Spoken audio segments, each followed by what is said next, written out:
참 예수님, 네, 여러분 어떠셨어요? 그러니까 잠깐만요. 참 아름답고 예수님의 아름다운 얼굴, 목소리를 떠올릴 수 있는 복음이고, 우리가 가진 다양한 예수님을 거부하는 방법들, 그런 것들이 굉장히 많이 녹아 있는 말씀이죠. 여러분은 예수님을 맞이했습니다. 그렇죠? 평화의 임금이고 우리에게 희망을 주시는 분으로 맞이했죠. 그렇죠? 근데 이걸 참고 견디며 맞아들이면 우리 삶에서는 어떤 아름다운 것들이 꽃피기 시작합니다. 일종의 해방이라고 볼 수 있죠. 죽음에서 생명으로 넘어가는 그 해방을 맛볼 수 있어요. 죄로부터의 해방이 가장 크죠. 우리를 이렇게 짓누르고 있는 죄로부터의 해방, 전쟁으로부터의 해방을 가져오는 유일한 진리의 말씀이신 주님을 우리는 받아들였습니다. 근데 곧바로 어떻게 됐죠? 너 자신이나 구원해 보아라, 너 자신이나 구해봐라 라는 말로 바로 바뀌어버리거든요. 이제 오늘 제가 여러분과 나누고 싶은 얘기는 자신을 구하는 신앙과 자신을 내놓는 신앙의 차이를 알려드리고 싶습니다. 여러분 성당에 오셨죠, 그죠? 그러면 자신을 구해야 될까요? 자신을 내놔야 할까요? 답을 다 얘기해 줬는데, 자신을 내놔야 됩니다. 이게 진리죠. 예수님이 앞서가신 길이고요. 참 놀랍게도 예수님이 십자가에 못 박히자마자 하신 말씀이 뭐였냐면, 아버지, 저들을 용서해 주십시오. 저들은 자기들이 무슨 일을 하는지 모릅니다. 였습니다. 상상조차 할 수 없는 얘기죠.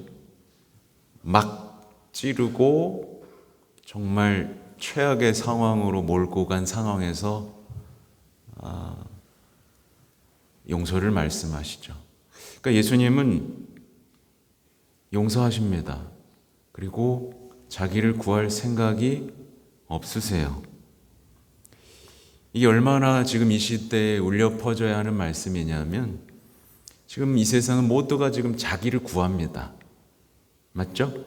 자기를 구하고 자신을 돌보고 더불어서 자기에게 상처를 준 사람들에게 용서가 아닌 분노를 얘기하고 있죠. 근데 예수님은 완전히 반대의 길을 가시죠. 자신을 구하는 게 아니라 자신을 내어놓으시고, 복수를 얘기하는 게 아니라 용서를 얘기하시는 겁니다. 근데 이제 사람들은 계속 소리를 지르는 거죠. 3번 소리를 지릅니다. 베드로가 3번 배신하죠. 아무튼 3번 이렇게 소리를 지르는데 뭐라고 소리 지르냐면, 정말 하느님의 메시아 선택된 이라면 자신도 구원해 보라지. 내가 유다인들의 임금이라면 너 자신이나 구원해 보아라. 당신은 메시아가 아니시오. 당신 자신과 우리를 구원해 보시오.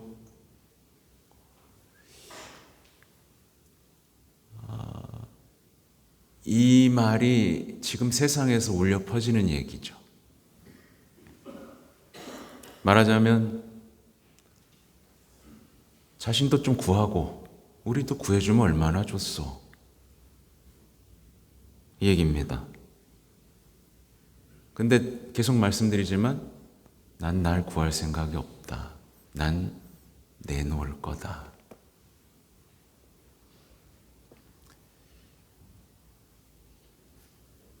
우리의 내면에 깊이 이런 게 있는 겁니다.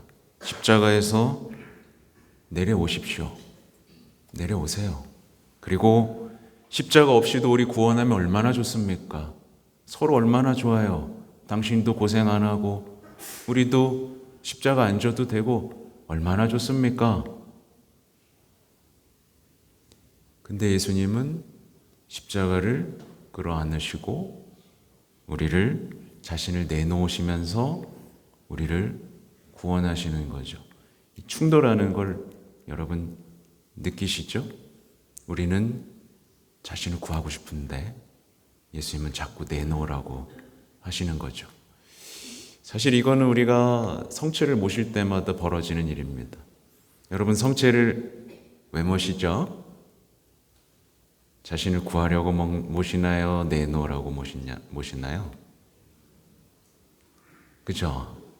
쪼개지고 나눠주고 예수님처럼 생명을 내놓고 누군가를 살리라고 우리도 그렇게 되겠다고 모시는 겁니다.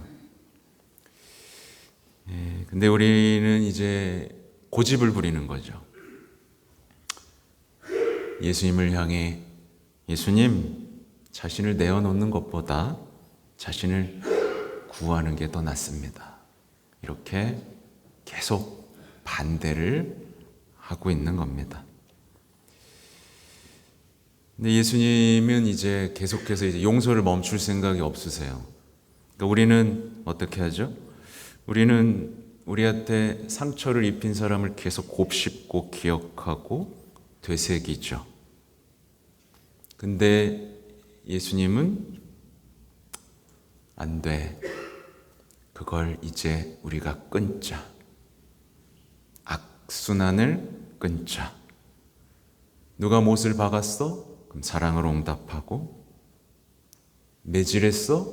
그럼 용서의 포옹으로 그를 안아줘라. 이게 내가 가는 길이다. 따라와라. 이 말씀을 지금 하고 계신 겁니다.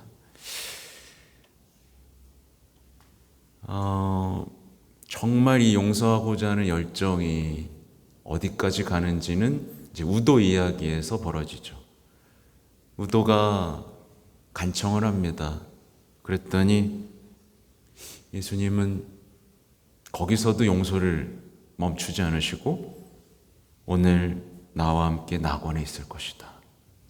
이렇게 말씀하시죠. 이렇게 해서 첫 번째 성인이 탄생하는 겁니다. 십자가에 못 박힐 만큼 정말 큰 죄인이었던 한 영혼이 바로 그곳에서 성인으로 탄생하는 그 자비가 얼마나 큰지 이 오늘의 이야기가 펼쳐지고요. 그리고 마지막 순간 예수님이 숨을 거두시기 직전에 뭐라고 말씀하시냐면 아버지 제 영을 아버지 손에 맡깁니다. 어떻게 보면 가장 자신을 구하고 싶은 순간이죠. 이렇게 죽을 수 없다. 십자가를 부숴버리고 싶고 나 자신을 구하고 싶고 나 자신을 증명하고 싶다라는 바로 그 순간에 예수님께서 하신 말씀은 아버지 제 영을 아버지 손에 맡깁니다. 이거죠. 그러니까 우리가 살아가는 어떤 삶의 방식과는 전혀 다른 방식이죠. 근데 이렇게 내어놓으시는 것을 통해서 이제 우리에게 희망의 문을 활짝 열어 젖히시는 거죠. 이 부분이 이제 우리 그리스도인들이 가장 어려워하는 부분인데 예수님께서 이 고통의 신비를 뚜벅뚜벅 걸어가신 다음 영광의 신비를 활짝 열어 젖히는 거예요. 우리가 매일 묵주기도를 돌리면서 고통의 신비에서 영광의 신비로 이어지는 이 과정을 지금 삶으로 보여주고 계신 거죠. 이 신비 안에서 우리는 하나님의 자비와 사랑을 체험하게 되고 우리가 일상에서 겪는 모든 삶의 무게와 슬픔이 이 신비 안에서 뭘로 바뀌냐면 기쁨의 춤으로 바뀌는 겁니다. 예수님께서는 그렇게 지금 부활을 향해 자신을 찾고 구하는 게 아니라 자신을 내놓는 것으로 부활을 향해 당당하게 걸어가시고 우리 보고 따라와라 라고 말씀하시는 거죠. 오늘 벌어지는 일들을 우리가 다 이해하기 어렵죠. 다 이해하기 어렵습니다. 그냥 한 가지만 기억하셨으면 좋겠어요. 뭐냐면 우선 자신을 구하는 게 아니라 자신을 내놓는 것이다. 그리고 또 하나, 가장 고통스럽고 모욕받는 그 순간 예수님은 사랑의 계명을 선택하신다. 이 두 가지입니다. 이게 우리의 삶을 뒤흔들고 우리가 겪는 모든 삶을 환하게 비춰서 이 세상을 다시 보게, 그래야 주님의 품에 우리가 안길 수 있는 하나의 큰 사건이 되기를 오늘 기도해 봅니다. 아멘.